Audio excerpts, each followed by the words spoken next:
hoje, O Obsceno Pássaro da Noite, José Donoso. Nosso livro mandatório do Desafio Livrado 2018, que eu tô gravando a resenha só em 2019. Porque 2018 foi um ano tenso. O pessoal que tá me perguntando sobre o meu Desafio Livrado 2018, posso falar com tranquilidade, flopei geral, cara. Não consegui fazer, não. Você acha que eu consigo fazer meu Desafio Livrado? Não consigo, não, cara. Não é todo ano que... Aliás, quem consegue, cara, quem conseguiu o Desafio Livrado 2018, sabe, é que nem o criador do Desafio Livrado 2018 conseguiu. Então, parabéns pra você mesmo, cara. Abre uma garrafa de vinho porque você merece. Vamos lá, cara. Esse livro aqui, do José Donoso, é um livro muito importante para a literatura chilena do século XX. Muito importante para a literatura mundial, via de regra. E por que eu selecionei esse livro? Assim? Porque eu acho que o Desafio Livrado é sempre um desafio para tirar você da zona de conforto, para você fazer se movimentar em outras coisas. Mas nem sempre os livros que a gente escolhe oferecem esse desconforto que eu pretendo criar com o Desafio Livrado. Desconforto é bom, tá, gente? Desconforto, quando a gente está se aventurando no mundo das artes, desconforto é uma coisa boa. Tá? Não cai nesses papos de MBL, não, que se alguma coisa deixa você meio incomodado com a sua própria sexualidade, você vai lá e, tipo, afasta porque você não quer, porque você tem medo de você descobrir que você é meio gayzinho, assim, por dentro, assim, você fica meio, tipo, não sei o quê. Tudo bem, cara. Se alguma coisa faz você se sentir meio gayzinho, assim, tipo, dá uma olhada, assim, fala assim, porra, massa, sabe? Tipo, ok, descubra um pouco sobre você. Se permita se colocar em situações desconfortáveis às vezes. Sabe? Tipo, ok, cara, ok, sabe? Não tem problema. Galera do MBL, relaxa. Relaxa. Se vocês forem gays e vocês não gostarem de gay e tudo, e na verdade, depois tudo vocês descobrirem assim, é porque vocês, na verdade, vocês não gostam de gay, mas vocês não queriam se descobrirem gays, fiquem tranquilos. Tá tudo bem. Poucas vezes os livros oferecem esse desconforto. E o que o José Donoso faz aqui, cara? Às vezes você lê um livro e o livro não obedece uma hierarquia cronológica, ou ele não obedece uma hierarquia de narrador, ou ele não obedece uma hierarquia temática. Às vezes ele coloca o peso deles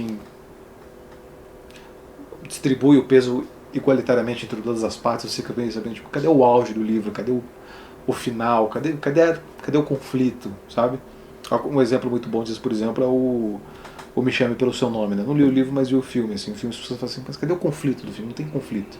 Beleza, aprecia isso. Aprecia um filme que não tem conflito, aprecia um filme que tá tudo bem. E aí você fica desconfortável, você, cadê? Cadê que não tá aqui? Cadê? Você fica meio nervoso. Agora, quando o livro não obedece cronologia, temática, narrador, tudo ao mesmo tempo, cara, aí você fica meio bolado, né? Aí você fica assim, tipo, porra. Onde caralho foi amarrar minha égua, né, cara? Beleza. Bom, por partes. O Desafio Livrado, O Obsceno Pássaro da Noite, é um livro que passa numa casa de exercícios espirituais prestes a ser demolida, em que vivem lá umas freiras e tal. E parte de uma lenda chilena, que se vocês não conhecem a lenda chilena, ele explica aqui no começo, mas enfim, isso aí é uma coisa que vai para além da leitura também, tá? Isso é uma lenda de uma bruxa, enfim, que ele vai recorrer e voltar nela toda hora, mas aonde vivem algumas freiras, algumas irmãs, algumas órfãs, etc. E o narrador desse livro é um cara chamado Mudinho, que é um faz-tudo assim, da casa, e ele é um sujeito que ele é meio ardiloso, ele fica tramando algumas coisas se valendo muito do que acham, né? Porque acham que ele é surdo e mudo, mas ele não é, na verdade. E ele tem um rancor histórico com o dono da casa, e ele tenta ir atrás para se vingar, e a maneira dele se vingar é fazer a família dona da casa, que são os Azcoitia, criarem um filho dele, um filho que é dele, né? Humberto Peñalosa, que é um escritor também. Esse detalhe do Mudinho, do Humberto Peñalosa ser um escritor, eu acho que está aí a chave de todo o livro, na minha leitura, tá? Esse livro é um livro que permite muitas leituras, então eu posso ficar fazendo um vídeo de 2 horas sobre esse livro aqui, nada vai esgotá-lo, tá?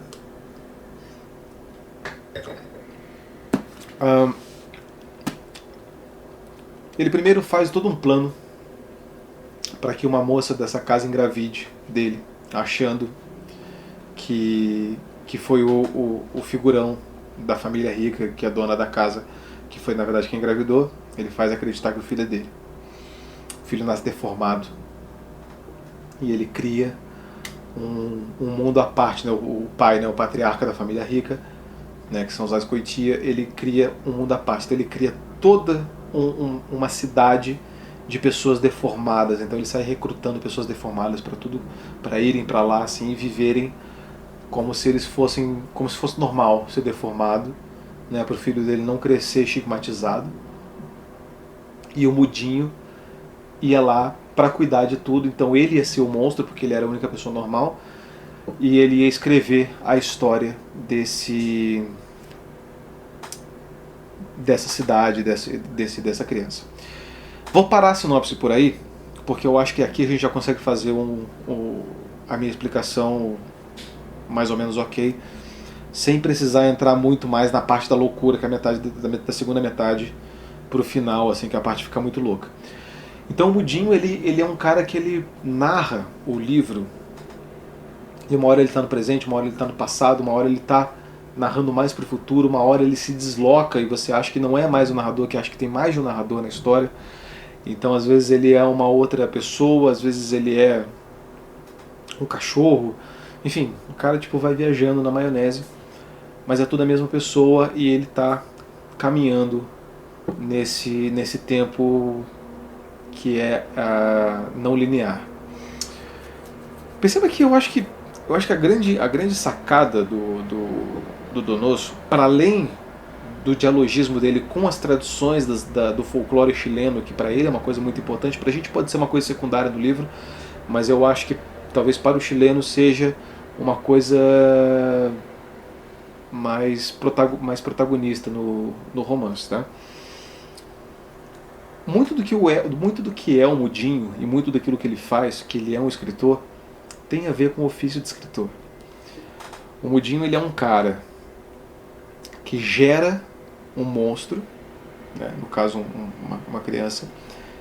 Ele faz a criança acreditar que seja de outra pessoa, ou seja, né, o livro é do leitor, ele escreve e dá o livro para o leitor, fazendo um truque ardiloso, falando assim, olha, isso aqui, essa obra te pertence, leia porque isso aqui é você, né? É para você, você é o co-criador, né? Porque tem aquela teoria da recepção, né? Que o leitor é o co-criador do livro, enfim. E ele cria um mundo de monstros e um mundo de fantasmas. Aliás, o escritor, o narrador ideal é um fantasma possível. E o Mudinho, na história, é um fantasma possível. O Obsceno Pássaro da Noite é uma história de fantasmas possíveis.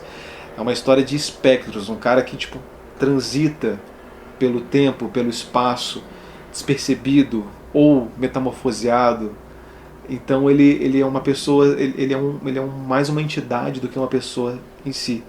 E ele cria um mundo de monstros, que é um mundo de monstros que ao mesmo tempo aprisiona e atormenta ele. Ele mesmo criou aquilo, ele mesmo cria aquela cidade, e ele mesmo é atormentado por aquelas pessoas, por aqueles problemas, por aquelas pessoas, até o momento em que ele, né, enfim, no final ele desaparece, e aí você fica com a impressão de que ele nunca, na verdade, existiu. Você nunca houve um narrador, nunca houve um trabalho de habitar aquele mundo. Sempre foi você que habitou aquilo ali, mas na verdade existiu um trabalho, e o grande narrador é aquele cara que tira todas as bases, todo o aparato do andaime, deixa ali o edifício acabadinho para você, achando que aquela coisa brotou do nada, né? O Cristóvão Teza, só um parênteses, ele sempre tinha uma coisa de que... O Cristóvão Teza, uma vez, ele fez uma residência nos Estados Unidos, onde ele escreveu Uma Noite em Curitiba, e ele estava lá escrevendo com outros escritores, assim, numa residência de escritor, e falou com um americano, assim, e o americano falou, como é que tá seu livro? Não sei o que. Ele falou assim, tá bem. Tô mais ou menos na página 30 já. Eu falei assim, beleza, então agora você tira toda essa página 30, todas as 30 páginas e começa agora, que vai começar o livro mesmo, né? Mutatis Mutandis é mais ou menos o que eu estou querendo dizer, assim, o cara ele cimenta todo um caminho para você e depois ele se retira do caminho de uma maneira que você acha que você mesmo que pavimentou aquela coisa toda, quando na verdade não. Quando na verdade houve toda uma problemática e uma estilística a ser desenvolvida ali. Então eu acho que essa é o grande barato. E é um livro que faz você desconsiderar vários dos pressupostos que você já tem quando você começa a ler um livro. Né? Que o livro vai ter um narrador, que o livro vai ter uma temporalidade, que o livro vai ter uma história. Então ele vai destruindo tudo isso, que é muito parte da literatura modernista do século XX. Né? O James Joyce é um cara que trabalhou muito nesse sentido. Virginia Woolf, alguma coisa também, né, de trazer a narrativa mais para dentro, abandonar um pouco a ação dela, mas isso era uma coisa que já vinha sendo desenvolvida desde Dostoiévski, mas eu acho que a Virginia Woolf transformou uma coisa mais do psicologismo do homem comum, assim, da mulher comum, enfim. E ele acaba, então, subvertendo vários desses pressupostos que você tem quando você vai pegar e ler um livro. E é por isso que esse livro é tão desconfortável, é por isso que esse livro não é todo mundo que gosta. Porque você tem que comprar esse jogo, você tem que aceitar que você volta a ser um ignorante em matéria de literatura quando você começa a ler esse livro. Você volta para um estágio de beabá, assim, para um estágio de analfabetismo, quando você pega esse livro para ler. E por isso é uma tarefa tão desafiadora, porque você tem que ler com muita atenção, você tem que acompanhar todo aquele fluxo de consciência, você tem que acompanhar todas as mudanças de narrador que ele faz. Ele faz mudanças de narrativa, às vezes na mesma frase, o cara desloca o eixo do narrador, isso é uma coisa muito louca. E você tem que acompanhar, cara. E você tem que se forçar a ler isso, assim. E por que você tem que se forçar? Aí que tá. Por que você tem que se forçar a ler isso? Por que você deveria pegar esse livro e ler? Sabe? Além dessa... O Clóvis de Barros, ele tem um vídeo que ficou famoso, que ele fala que é uma questão de brio, né? Que é pra... Né, o cara... Você tem que entender, assim, é uma questão de brio. Você tem que ter brio, você tem que se desafiar nesse tipo de coisa. Mas por que você tem que desafiar, cara? Porque se você não se desafiar, você nunca vai encontrar outros pontos de vista, outras subversões, e você nunca vai poder subverter nada a você mesmo. Para você ser um legítimo subversivo de qualquer matéria, de qualquer assunto, você tem que se deparar com muitas subversões, com muitas mesmo. Você tem que você tem que entrar num estado de desconforto total.